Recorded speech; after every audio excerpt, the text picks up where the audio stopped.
मैंने सबसे पहली बार जो है एक अद्भुत चीज़ देखी अपने विश्वविद्यालय में। जब पहली बार देखी, वहाँ एक ऑनेस्टी काउंटर है और बच्चों के उपयोग की जो चीज़ें रखी रहती है, पेन है, पुस्तक है, आप वहाँ से उठा लीजिए, उसका मूल्य वहाँ स्वेच्छा से रख दीजिए।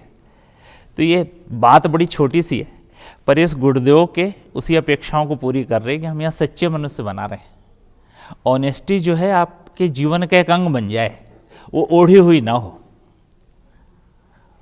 उस सच्चाई का अनुशासन आपके जीवन में उतर जाए, तो उसका बीजारोपण बहुत सूक्ष्म तरीके से यहाँ किया जा रहा है और उसका परिणाम जो है ना, वो बिल्कुल मैं समझता हूँ कि आइसबर्ग जैसा है। उसका जो जीवन में जो हिस्सा दिख रहा है ना, थोड़ा सा वो बहुत छोटा सा हिस्सा है, और अंदर जो उसके मन और चेतना में जो उतरा हुआ है वो उस आइसबर्ग जैसा है जो दिखाई नहीं पड़ता। यहाँ जो कुछ बच्चों ने सीखा है ना, तो वो उनके प्रोफेशनल जीवन में नहीं, वो उनके व्यक्तिगत जीवन और सामाजिक जीवन में भी काम आने वाले सूत्र हैं।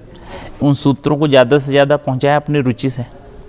मुझे एक प्रसंग याद आता है कि जब मातृसत्ता को श्रद्धांजलि कार्यक्रम था दिल्ली में, उसमें चीफ जस्टिस आए हुए थे, नाम मैं उनका बोल रहा हूँ पता नहीं क्यों। तो जब थोड़ा बहुत शोर हो रहा था तो उन्होंने मंच से ही बात बोली कि आप लोग शांति कुंज से आए हैं, और इतना सुनते वहाँ शांति छा गई। फिर उन्होंने एक बात और बोली, बोले जब आप लोग यहाँ से जाएंगे तो अपने अंदर एक छोटा सा शांति कुंज लेके जाइए। तो यहाँ से जो बच्चा अपने अंदर एक छोटा सा विश्वविद्यालय लेके जा रहा है, छोटा सा एक शांति कुंज लेके जा रहा है, ये प्रकारांतर से एक बहुत बड़े शांति कुंज की स्थापना का सूत्रपात है। ये तो संभव नहीं कि सब लोग यहाँ आ जाएं, पर ये जरूर संभव कि यहाँ की दिव्यता बीज रूप में लोग यहाँ से ले जाएं। गुरुदेव का एक स्वप्न बड़ा प्रसिद्ध है, आप और हम बड़ी चर्चा में कहते हैं कि वो ब्रह्म कमल के बीज का मैं विस्फोट देख रहा हूँ। तो वो जो स्वप्न है ना, वो इस रूप में पूरा होगा कि वो जो कमल के बीच वो चाहते थे कि पूरी दुनिया में बिखर जाए ना, एक ब्रह्म सरोवर बन जाए, कमल खिल जाए। तो जो बच्चे हमारे यहाँ से निकल रहे हैं ना, ये बच्चे नहीं निकल रहे, बल्कि मैं तो समझता हूँ ये बीज है। ये बहुत कंडेंस फॉर्म में यहाँ की बहुत सी चीज़ें उसके अंदर जा रही। बस ये है कि वो बीज जो है अनुकूल वातावरण में पड़ जाए और उग जाए, अपने अनुकूल बना ले आसपास का वातावरण। तो एक प्रकार से हजारों गुना विस्फोट है यहाँ की दिव्यता का, और ये और किसी तरीके से संभव नहीं। ये केवल हमारे यहाँ की युवा पीढ़ी के माध्यम से ही संभव है। गुरुदेव ने तो बहुत सूत्र दे ही दिए, ऐसी कोई भी नई चीज़ हम सोच नहीं सकते जो गुरुदेव ने ना सोची हो, इसीलिए वो दिव्य दृष्टा कहलाते हैं। तो उन्होंने कंसेप्ट ही दिया समयदान, अंशदान। तो वो चाहे कहीं काम कर रहे हों, अपने जीवन में कुछ समय ऐसा जरूर निकालें समयदान के रूप में। चाहे वो समयदान यहाँ आके करें, चाहे क्षेत्रों में जहाँ उसकी आवश्यकता है वहाँ करें, अंशदान करें। बहुत से लोग ऐसे समर्थ हैं, तो उनकी आय का कुछ एक अंश जो है वो सामाजिक कार्यों में लगना चाहिए। उसका क्या स्वरूप हो, ये चर्चा का विषय हो सकता है, परंतु उनको जरूर कुछ ना कुछ अपनी आवश्यकताओं में कमी करके ही दान किया जाता है। अतिरिक्त बचा हुआ दिया पैसा दे रहे हैं तो कोई बहुत बड़ी बात नहीं। गुरुदेव ने कहा आप अपनी आवश्यकताएं कम करें, परिस्थितियों से तालमेल बैठाएं। तो बाहर की परिस्थितियां तो और भी विचित्र हैं, वहाँ आपको अपनी आवश्यकताएं कम करनी, परिस्थितियों से तालमेल बैठाना है। और गुरुदेव ने जो सूत्र दिए समयदान, अंशदान के, वो भी करने। तो गुरुदेव ने बहुत सरल सरल सूत्र दिए, 7 सूत्र योजना बना दी गुरुदेव ने।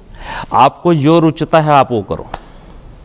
किसी की साधनात्मक अभिरुचि नहीं होती, वो रचनात्मक कार्य करना चाहता है, तो ना जाने कितने प्रकार के रचनात्मक कार्य अपने मिशन के माध्यम से हो रहे हैं। चाहे वृक्षारोपण हो, नशा निवारण हो, कुरीति उन्मूलन हो, बहुत सारे ऐसे आंदोलन हैं। तो हर बच्चा अपनी रुचि के हिसाब से वो ये बहाना नहीं बना सकता कि मैं क्या करूं, मुझे गाइडलाइन नहीं है। फिर बाद में केंद्र और विश्वविद्यालय तो ही उनको मार्गदर्शन करना। अपने आप को जोड़े रखना जरूरी। एक कनेक्टिविटी जो है ना, एक कनेक्टिविटी बनी रहेगी तो उनको नई योजनाएं भी मिलेंगी, नए कार्य भी कर पाएंगे।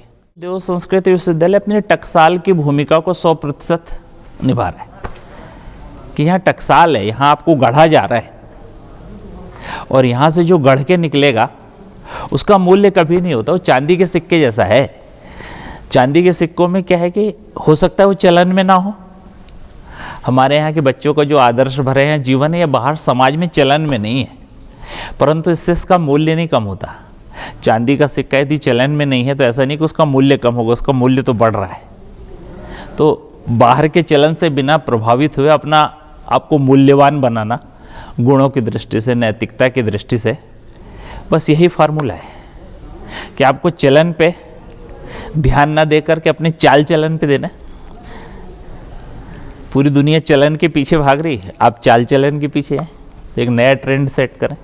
बल्कि मैं तो ये कहूँगा अभी जो कुछ बच्चे यहाँ सीख रहे हैं ना एक विद्यार्थी के रूप में, या यहाँ लगातार रहते हुए उनके चेतना में जो कुछ चीज़ें बोई जा रही हैं, जो संस्कार के रूप में जो यहाँ से लेके जाएंगे ना, उसके वैल्यूएशन का कोई अभी पैमाना बना नहीं है। जैसे आप कह रहे थे ना, ऐसा कोई पैरामीटर संसार में नहीं है। पर ऐसा नहीं कि जिस चीज़ का हमारे पास पैरामीटर ना हो वो समाज के लिए उपयोगी ना हो। हम तो क्या है, हमारी जो सेंसेस हैं जिन चीज़ों को देख रही हैं उसी को सत्य मानती हैं। अब जैसे हम आसपास बैठे हुए मैं आपको देख पा रहा हूँ, पर आपके और मेरे बीच में ऐसे हजारों चीज़ें जिनको मैं देख नहीं पा रहा हूँ, इसका मतलब ये नहीं कि उसका अस्तित्व नहीं है। तो वैसे बच्चों के अवचेतन में जो कुछ यहाँ बोया जा रहा है उसका पैरामीटर समाज के पास नहीं है।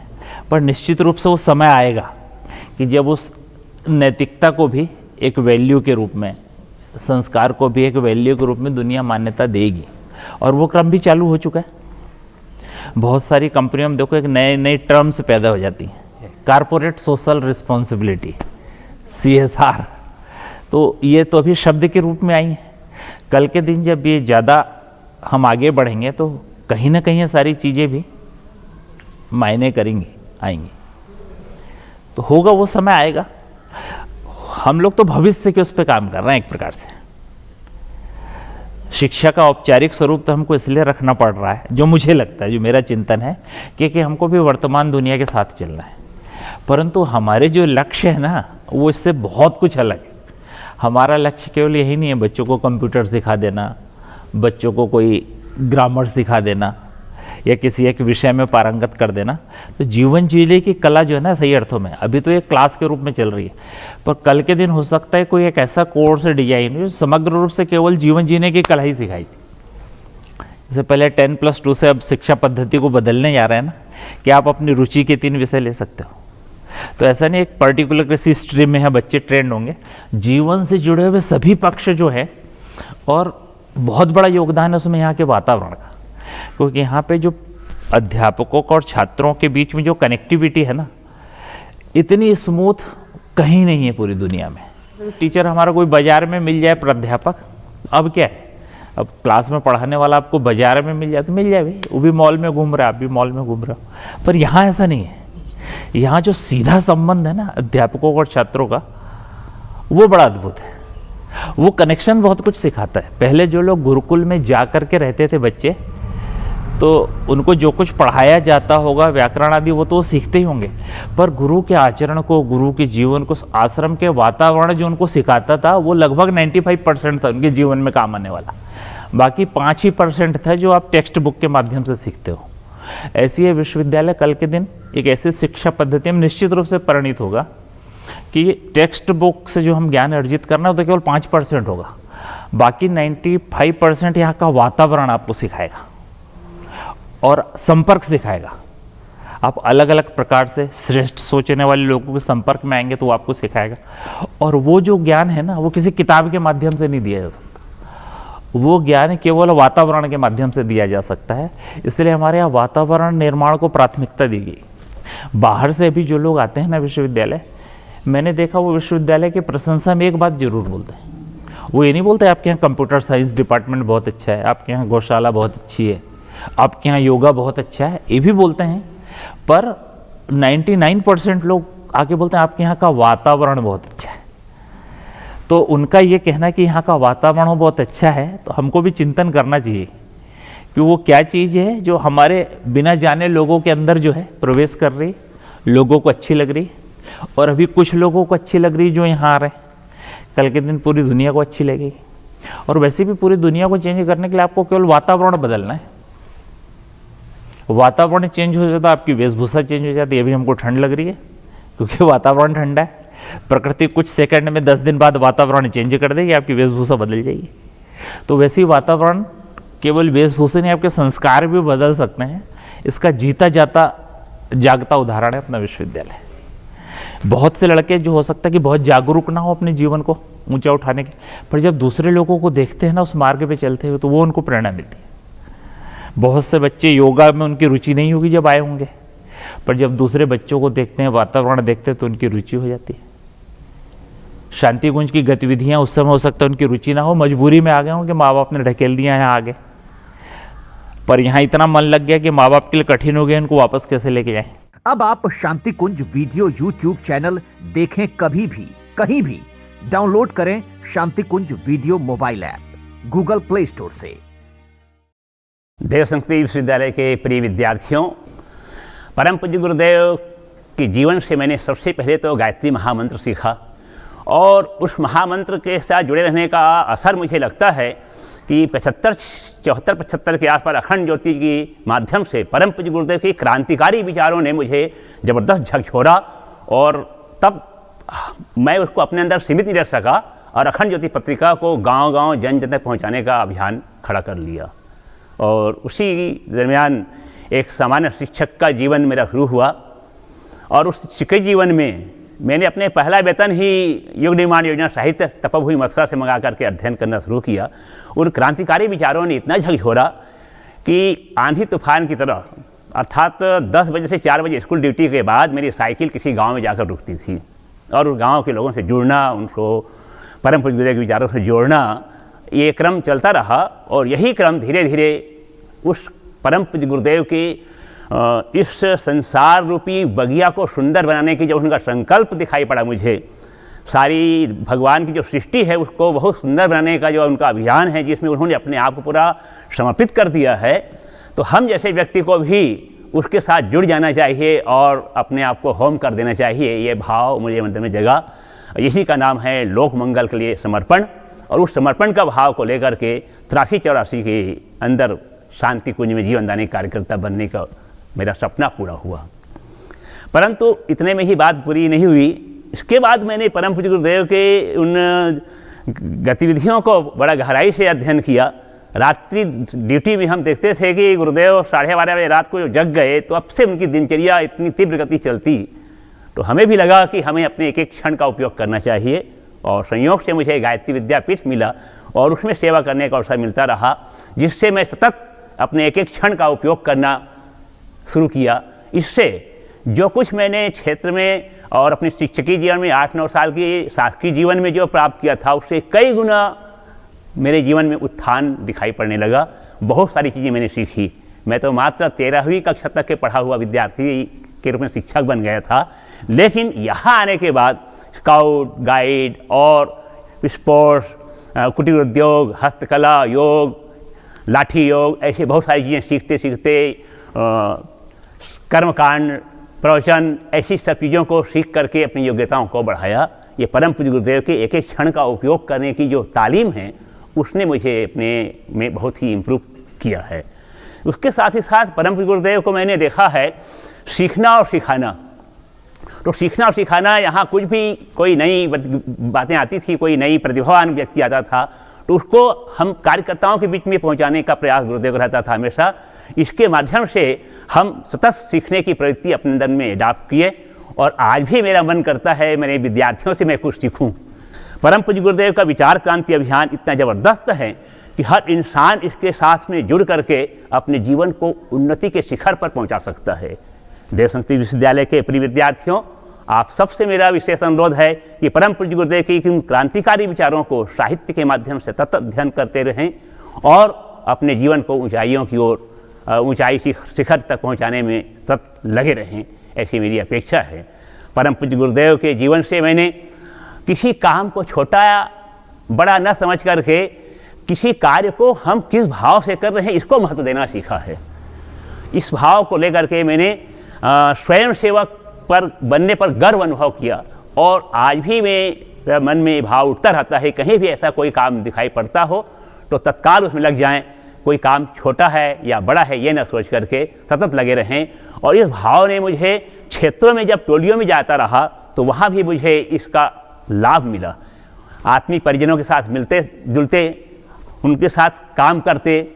108 कुंडी यज्ञ का श्रृंखला जब गुरुदेव की चली थी राष्ट्रीय एकता सम्मेलन दिनों में, तो उस समय हम सब कमर कस करके तंबू लगाना, यज्ञ कुंड बनाना, झाड़ू लगाना, टाट बिछाना, ये सब काम को क्या करते थे। इससे स्वयं सेवक की वृत्ति को देख करके सारे परिजन टूट पड़ते थे और शानदार देखते देखते 108 कुंड बन के तैयार हो जाते थे, टेंट खड़ा हो जाता था। ये किसी भी काम को छोटा या बड़ा न समझ करके स्वयं सेवी वृत्ति को जीवित रखना हर इंसान के लिए आवश्यक है। समय का नियोजन, हम अपने समय का एक एक क्षण का उपयोग सतत करते रहें, जिससे हमें आगे उठने के लिए एक नई दिशा मिलती है। परम पूज्य गुरुदेव के जीवन से हमें ये देखने और सीखने को मिला। परम पूज्य गुरुदेव ने सम्मान का भाव दिया हर इंसान को, एक दूसरे का सम्मान करना हमारा दायित्व होना चाहिए। मैंने जब 78 में प्रथम बार शिविर अटेंड किया, यहाँ पर चंद्रायन साधना शिविर चल रहा था, तब उन्हें देखा उस समय परम पूज्य गुरुदेव परम वंदनीय माता जी का बहुत सम्मान किया करते थे।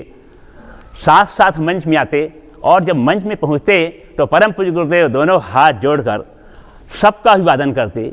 मुझे बड़ा आश्चर्य लगता, हम तो स्टूडेंट हैं, शिष्य हैं उनके और बच्चे हैं, हम सीखने के लिए आए हैं और हमारे गुरुदेव दोनों हाथ जोड़कर अभिवादन कर रहे हैं। उस समय से मुझे महसूस हुआ कि नहीं, हम एक दूसरे का अभिवादन करें, सम्मान करें और जो सीखना है, सिखाना है वो अपनी स्थान पर है, लेकिन एक दूसरे का सम्मान करना हमें सतत जानना चाहिए। इस बात को मैंने अपने जीवन में उतारा और जब भी मुझे टोलियों में जाने का मौका मिला बाहर, तो हर छोटे छोटे परिजन और बड़े से बड़े कार्यकर्ता सबके साथ समान व्यवहार करते हुए एक दूसरे से गले मिलना, एक दूसरे को आत्मीयता देना, स्नेह और प्यार बांटना, परम पूज्य गुरुदेव से जो हमने सीखा उसको हमने बांटा। ये सब चीज़ें परम पूज्य गुरुदेव के जीवन से मुझे सीखने को मिला है। सतत अध्ययनशील बने रहना चाहिए, इसका भी मैंने प्रयास किया है और मेरी पढ़ाई भी उसी प्रकार से 13वीं क्लास तक तो स्कूल और कॉलेज में पढ़ा। उसके बाद का जीवन स्वाध्यायी के रूप में रहा है। जैसे कि परम पूज्य गुरुदेव कक्षा 4 तक रेगुलर पढ़ाई किए, उसके बाद सारा जीवन स्वाध्यायी रहा। लोक मंगल के लिए अपने आप को समर्पित कर देना एक बहुत बड़ी उपलब्धि है, जो परम पूज्य गुरुदेव की जीवन से मुझे प्रेरणा के रूप में प्राप्त हुई। अन्यथा हम कहीं एक सामान्य शिक्षक के रूप में रिटायर होकर के किसी कमरे में बंद रहते, लेकिन आज गायत्री विद्यापीठ के प्रिंसिपल के रूप में स्थापित हैं। ये बहुत बड़ी उपलब्धि परम पूज्य गुरुदेव के जीवन से प्रेरणा के रूप में प्राप्त हुई है। प्रिय विद्यार्थियों, आप सब इन बिंदुओं से यदि कुछ प्रेरणा प्राप्त कर सकें तो मुझे बहुत ही प्रसन्नता होगी। धन्यवाद।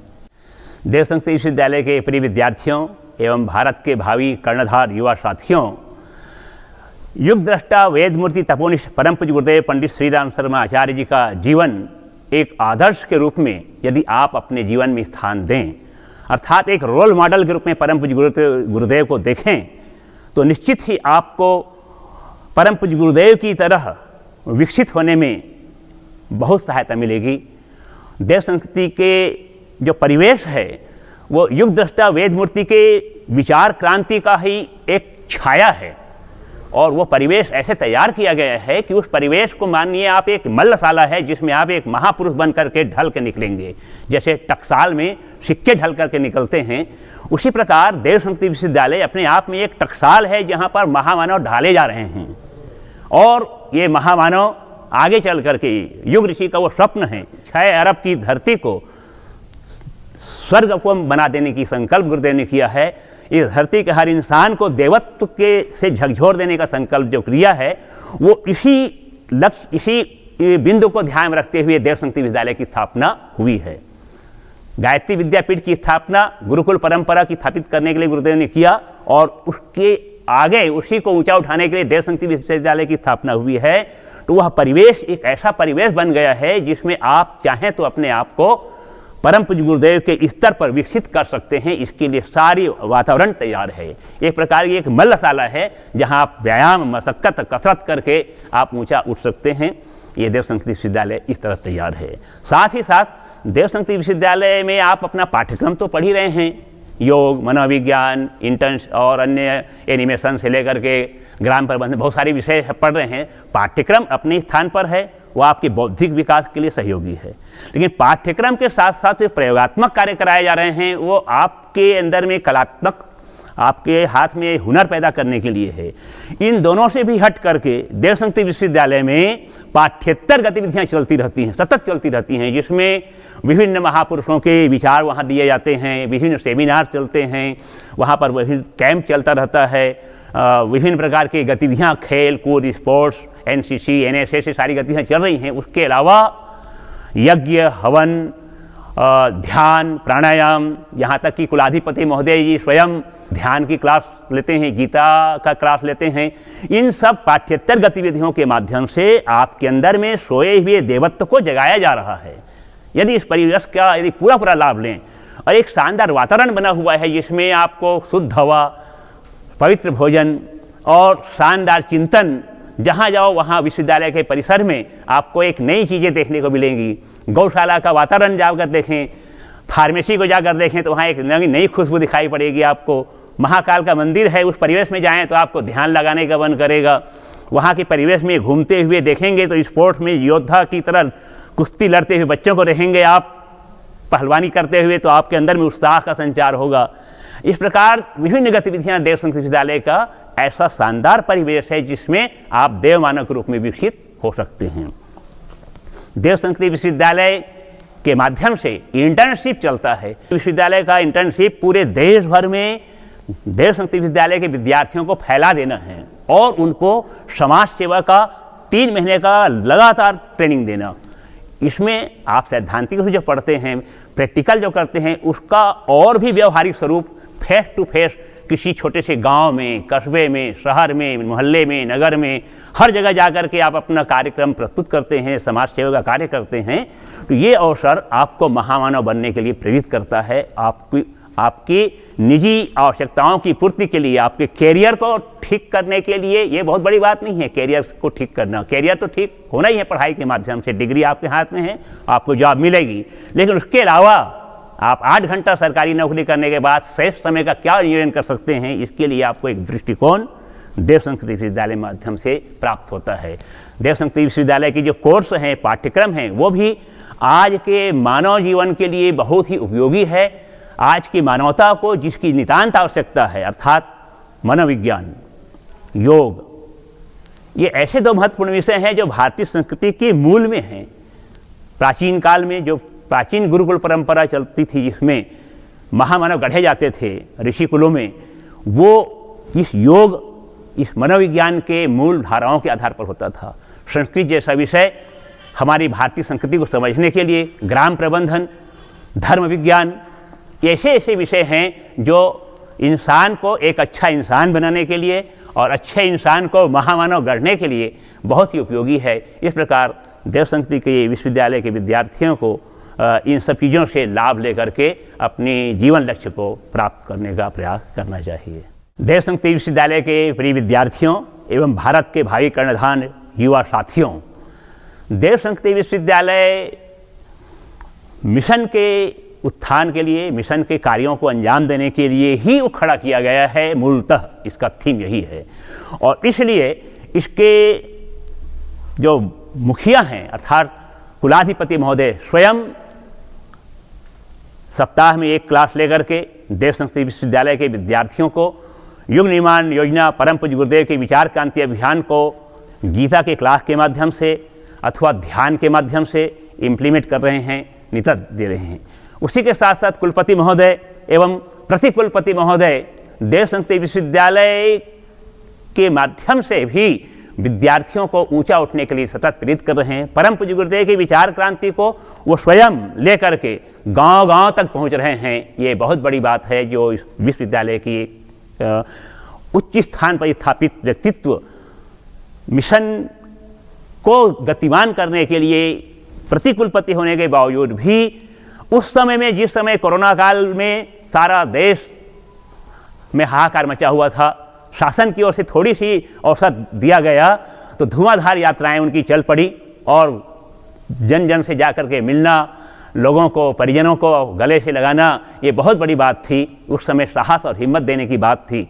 आज के दिन भी प्रतिकुलपति महोदय का इस प्रकार धुआंधार यात्राएं चल रही हैं।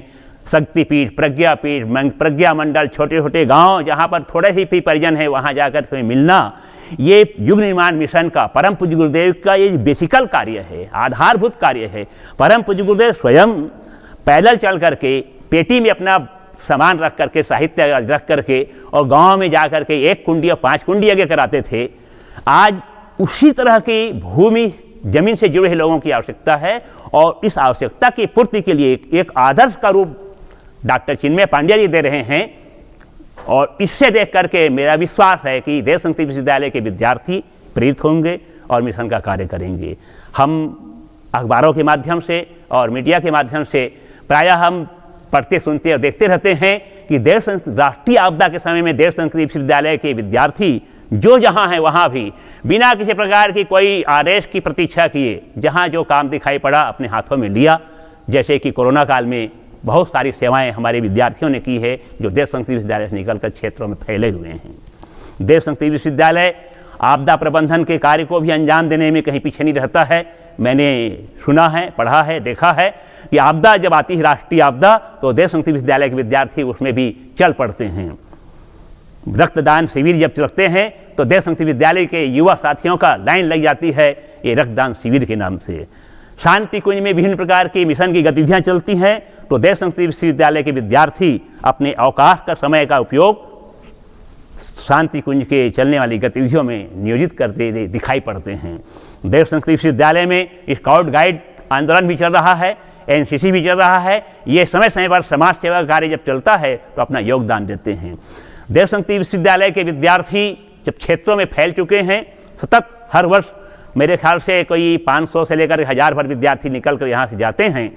हम कभी भी कहीं क्षेत्र में निकल जाएं और कोई भी कार्यक्रम हो रहा है तो निश्चित ही 2, 4, 10 विद्यार्थी वहाँ पर अपना अपना मोर्चा संभालते हुए दिखाई पड़ते हैं। इस प्रकार मेरा विश्वास है कि देव संस्कृति विद्यालय अपने लक्ष्य की ओर सतत बढ़ रहा है और इस मिशन के फाउंडर युगदृष्टा वेद मूर्ति तपोनिष्ठ पंडित श्री राम शर्मा आचार्य जी के विचारों को अपने दिल दिमाग में लेकर के जा रहे हैं। देव संस्कृति विश्वविद्यालय में चलने वाले ज्ञान दीक्षा समारोह आने वाले विद्यार्थियों को इस प्रकार कार्य करने के संकल्पित कर देता है कि हम यहाँ से एक शानदार इंसान बढ़कर निकलेंगे।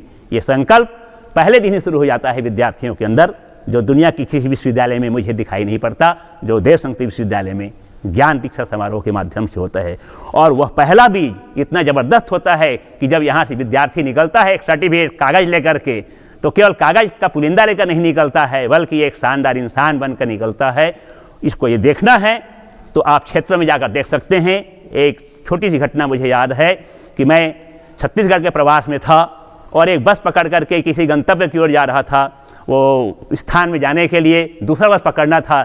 जब मैं पहुंचा शाम को 5 बजे तो वहाँ पर पता चला कि बस आज कैंसिल है।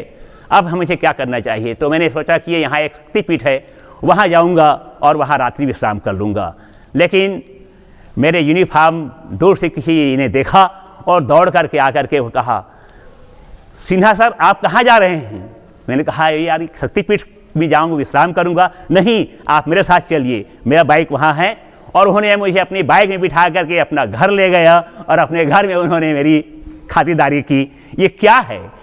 ये दूर से किसी ने देखा होगा, पहचाना रहा होगा देव संस्कृति विश्वविद्यालय में सीताराम सिंह नाम का कोई इंसान रहता है और वो दूर से पहचान लिया और दौड़ कर आकर के मुझे उठाकर अपने घर ले गया। उनके घर में बहुत शानदार, तब तक फ़ोन कर दिया, वह शानदार भोजन पानी विश्राम किया और मुझे दूसरे स्थान जाना था। दूसरे दिन सुबह नाश्ता पानी करा करके बाइक में बिठा करके जहाँ मुझे जाना था वहाँ पहुँचा दिया।